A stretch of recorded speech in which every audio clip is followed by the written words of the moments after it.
Captain America, Brave New World. If you were expecting super soldier serum and a Bucky Barnes team up and a Steve Rogers cameo, Too damn bad!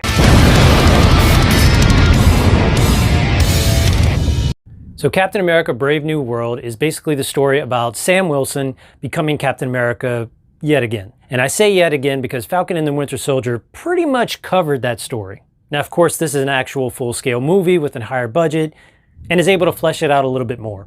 The story centers around now President Ross, who basically wants to build a new Avengers team. And he recruits Sam Wilson, the new Captain America, to build that team. Now, this movie originally was kind of shaping up to be like the next Winter Soldier. It kind of had those spy vibes and espionage and political thriller. And if you really watch the trailer, it really kind of showcases that theme.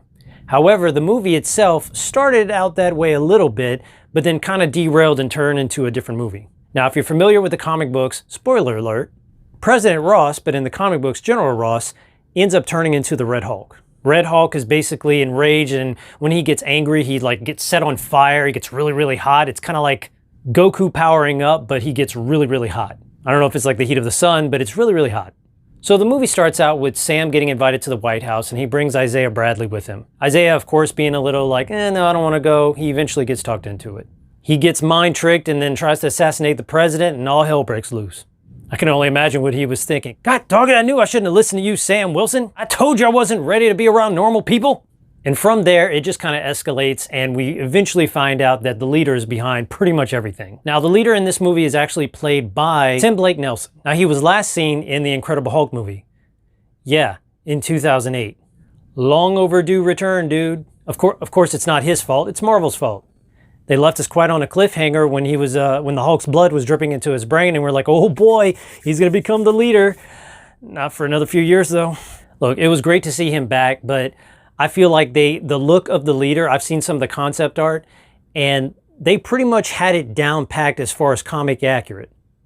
He's not supposed to be like super mutated and like really like grotesque. It's literally a guy with a really big brain.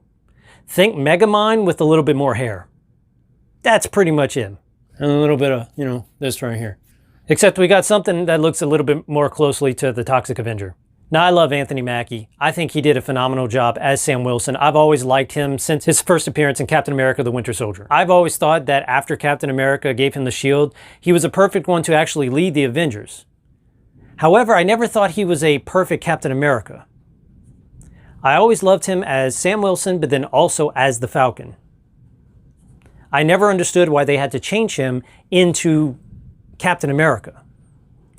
For me, Steve Rogers is Captain America.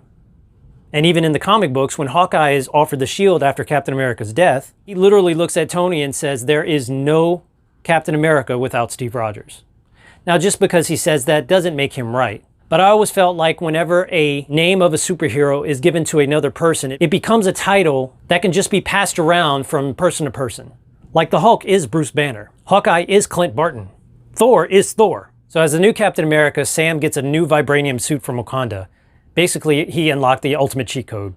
And that was another thing too, because if you're Captain America, you should have just shredded the wings and put on a regular suit. Now, of course, I understand why he didn't, because he refused to take the serum. Now, that's one thing I guess you could say respected about Sam's choice, that he felt like he could be Captain America without the serum. Being Captain America is all about being a good person. At least that's what we're told in the movie. Not a perfect soldier, but a good man. And Sam is a great person. He's very much of a team player, and he looks after everyone. But what we really got is Captain America, or Captain American Falcon. Captain Falcon America? Ah. So yeah, he unlocked the ultimate cheat code with that suit. And Danny Ramirez plays Torres. Well, he becomes basically the new Falcon, and I have to compare the new Falcon with the old Falcon, which is Sam Wilson, and Sam Wilson is Falcon. And seeing someone as Falcon is just, it kind of doesn't feel right. Just like seeing Sam as Cap doesn't feel right. Now, this movie went through a lot of reshoots, and unfortunately, you can kind of tell when they started editing this thing and they took some things out and added some things, and it's not that you feel like you're missing something, but it felt like a really botched up movie that they just had to hurry up and piece together with duct tape. Now, when Gus from Breaking Bad shows up to fight Sam, I'm sorry, but that wasn't a very believable fight. You have a 60-something-year-old actor versus a 40-something-year-old actor. Now, I'm not trying to be cruel here, but he did not make it believable that he can take on Falcon. I'm sorry, Captain America. He was definitely one of those characters that was not originally planned to be in the movie, and they just added him last second. Now, I understand they were trying to go for this whole espionage Winter Soldier feel, and again, they really did a kind of a good job like starting it there, but they just didn't land with this. They also tried to incorporate the whole Eternal storyline where you had the Celestial coming out of the ocean and sticking his hand out. It took them long enough to really talk about it, but they finally did, and they chose this movie. And honestly, if somebody would have told me this was Incredible Hulk 2, I would have believed them. Because they had several characters from the Incredible Hulk in this movie, and basically took a storyline from Hulk and put it in a Captain America movie. And yes, while I know in the comic books, you have different heroes that fight different characters and heroes versus villains, whatever. I understand that heroes fight different villains and stuff like that, but considering we haven't had a Hulk movie since 2008, this would have been a perfect movie for him to appear in. And even if he wasn't the star, he could have easily had a supporting role. Get rid of Smart Hulk and bring back the monster. Look, Smart Hulk was like good for one appearance, but he ended up becoming a joke, and they made Hulk a joke. And I gotta say, I love Harrison Ford. He is a phenomenal actor. He is legendary. But as Ross, President Ross, to me, it did not work. I understand that the former actor passed away and they had to recast him. But you didn't recast Black Panther, now did you? I know some are gonna complain that is a different circumstance, but I really thought that, for one, if you're gonna recast him, do a better job. Because you're not going to get an 80-something-year-old actor to come back for multiple roles. And if you're going to bring in Red Hulk, you're going to bring him in for one movie, and that's it? Look, I watched this movie several times, hoping to like it more and more each time, but it just tried to be something it couldn't be. I love having Liv Tyler appear at the end where there was a reunion, but it technically wasn't a reunion because it was a different actor playing General Ross, or President Ross. So even though Betty got to see her dad again, it wasn't even the same guy. And Betty was in it, so where was Bruce?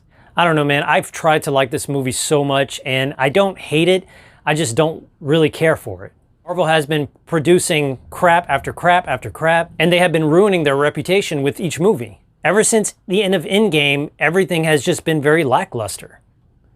Even the stuff on Disney Plus, that was starting out to be very promising, but it ended up being a complete letdown.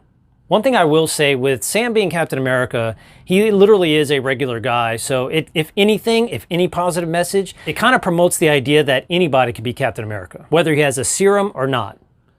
So if that's one of the messages that they want to lead with, hey dude, I am all about that. But one thing I don't understand is, why are you going to adapt a story from a comic book that doesn't sell well? When Sam Wilson took the mantle, it started off good, but then sales went down. Why would Marvel say, let's make a movie about that? Disney really needs to get their act together and stop making movies based on characters that nobody really knows about. Heck, for comic readers like myself, I know the characters, but nobody's buying their comic books. Sales are down the drain, and yet they're making movies and TV shows about them. And they're flopping, and then they're wondering why. Marvel is truly losing the traction that they once had, and it's really sad to see. As someone who has been a fan since the beginning, since 2008, it's really hard to see Marvel really sink so low and produce flop after flop. Now, that doesn't mean that you can't like these movies, of course, but financially they are flopping. Much like in my Fantastic Four review, I actually like the movie, but it's not doing well in theaters. Disney really needs to get back to formula. Back to formula. Anyway, I think I've talked about this long enough. Let me know what you think in the comments below. Did you like Captain America: Brave New World? Did you not like it? And if you did like it, what did you like about it? And if there's anything that I missed that I didn't point out, please let me know in the comments below. Don't forget to like and subscribe, and I'll see you on the next one.